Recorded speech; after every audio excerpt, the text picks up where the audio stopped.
Good evening, children. How are you all? I hope everyone are doing fine. Let us continue with the chapter Microorganisms, Friends and Foes.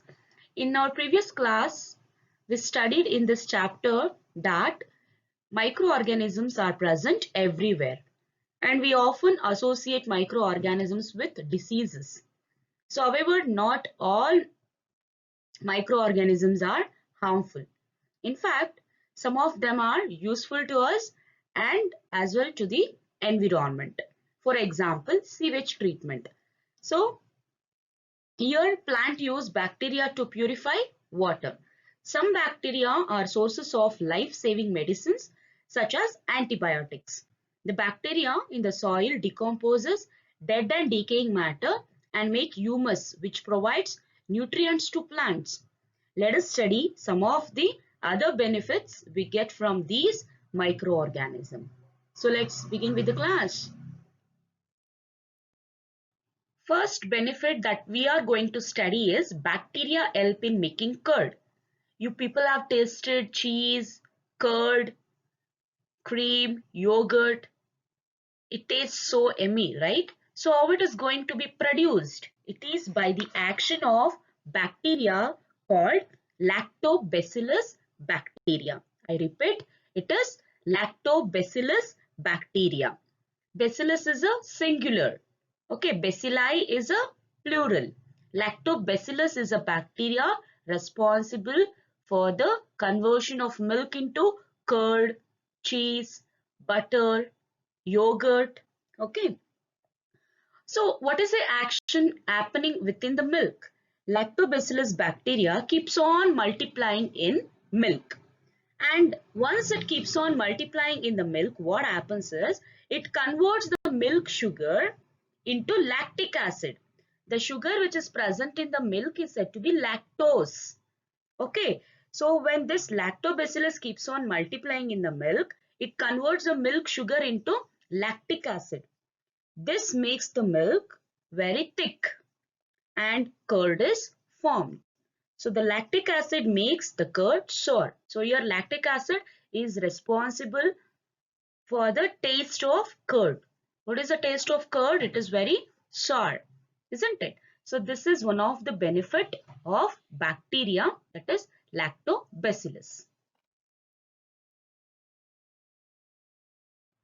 Next benefit is yeast help in making bread. So yeast, I have taught you people in a previous concept, yeast belongs to fungi group. So here in baking industry, yeast is widely used. Okay, so here is one benefit. So yeast is used to prepare a bread.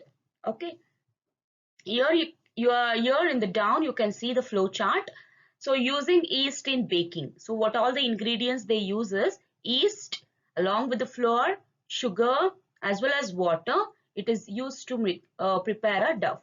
Okay, and here along with the sugar they are adding yeast. So by giving temperature to it, it is converted to carbon dioxide. The gas is liberated, and due to this carbon dioxide, what happens? The dough rises. Here in the second picture, you can see how dough has been raised in a container, and that dough is used to prepare a bread. So that is the reason that bread will be so soft enough to eat. Okay. So what happens is yeast cell will be rapidly multiplying and they consume the sugar which is present in the dough and produce carbon dioxide gas. The carbon dioxide gas is trapped in the dough in the form of gas bubbles. So that is being lighter, the gas rises and causing the dough to also rise. So when the bread is baked, the gas bubbles burst.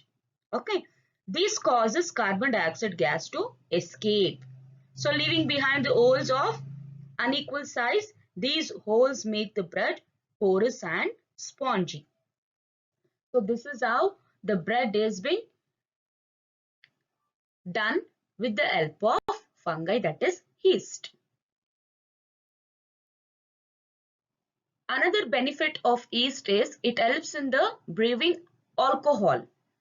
So it is widely used in alcoholic beverages from barley, wheat, rice and fruits.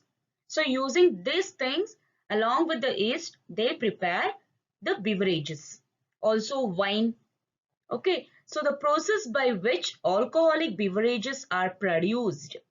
Okay, it is a process in which alcoholic beverages are produced is generally referred to as fermentation. What do you call it as? Fermentation. So in the fermentation reaction, what happens is yeast converts carbohydrates. So carbohydrates is nothing but glucose. Okay, so that glucose is converted into alcohol and releases carbon dioxide gas. So in the form of equation, we can note that yeast along with glucose, that is carbohydrate, gives rise to alcohol and also carbon dioxide is released. Here alcohol can also be called as ethanol. Okay, so this is the function of yeast in the manufacture of alcoholic beverages. Next benefit from microorganism is algae as well as fungi. So even there are unicellular algae and also multicellular algae, isn't it? So there are few algae which is widely used and also it has a lot of benefits. So let us see. Let us see first the benefit of fungi. Some fungi are used in making certain varieties of cheese.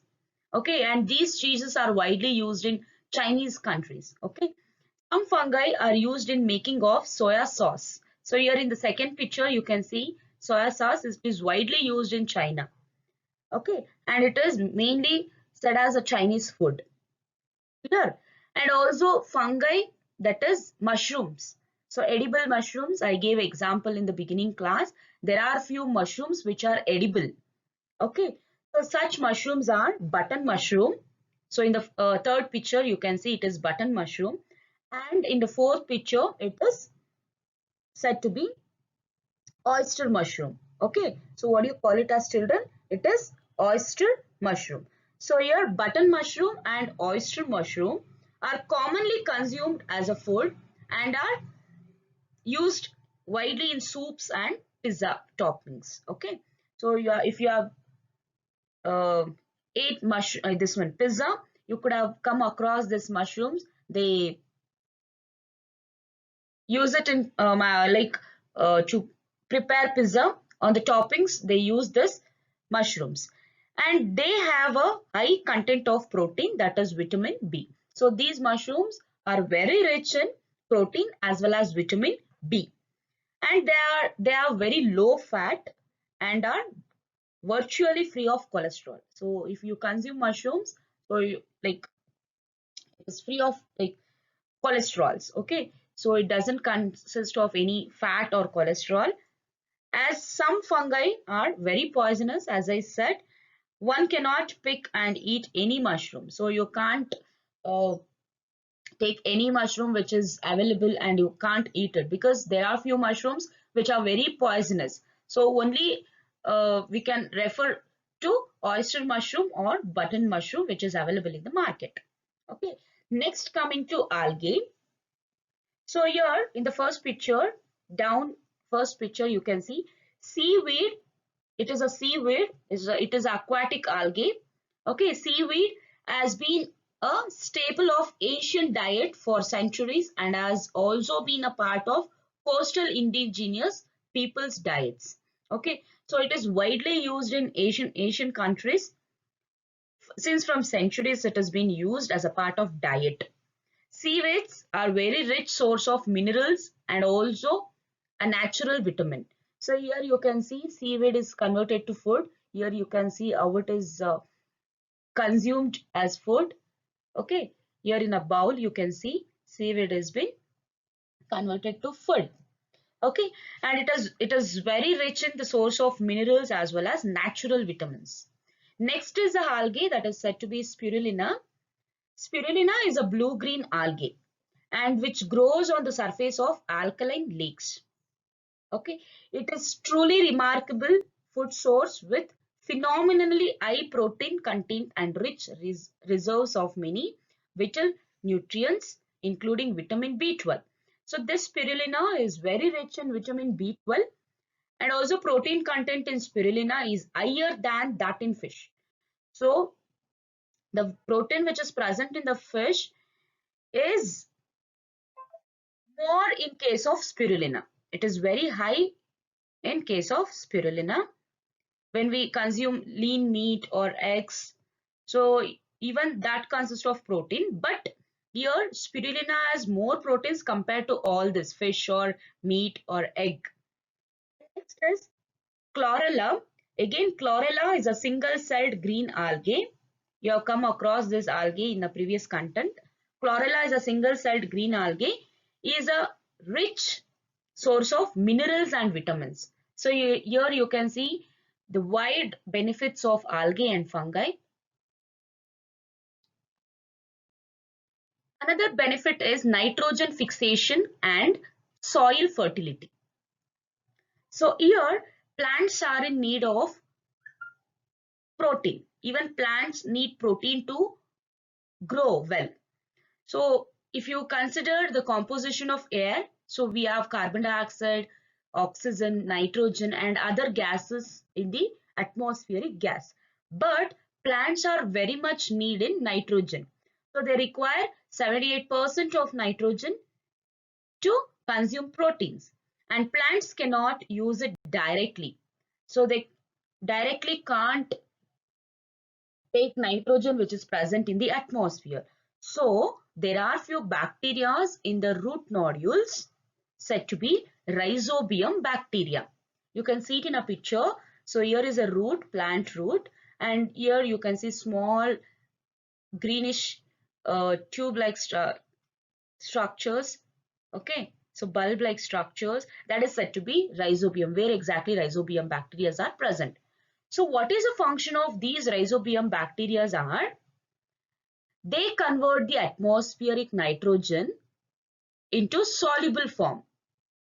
Okay, so they have that ability to convert the atmospheric nitrogen into soluble form. They convert it into soluble form and helps the plant to utilize that soluble nitrogen, and that is how the root absorbs the nitrogen and they circulate throughout the plant. Here, this form of reaction or relation is said to be symbiotic relation. Why we are telling it as a symbiotic relationship? Because here plant is giving shelter to rhizobium. Meanwhile, even rhizobium is also helping a plant to absorb atmospheric nitrogen. Here there is a mutual friendship between rhizobium and a plant. So that relationship is called as symbiotic relationship or symbiosis. Clear, children? And also, this rhizobium bacteria are present in the leguminous plants, groundnut, soya bean, so etc. So there are lot many examples for leguminous plants. So in all these leguminous plants, the rhizobium bacteria are present, and which in turn also helps in soil fertility as well. Okay, so this is one of the benefits of bacteria, that is rhizobium, in fixing nitrogen from the atmosphere.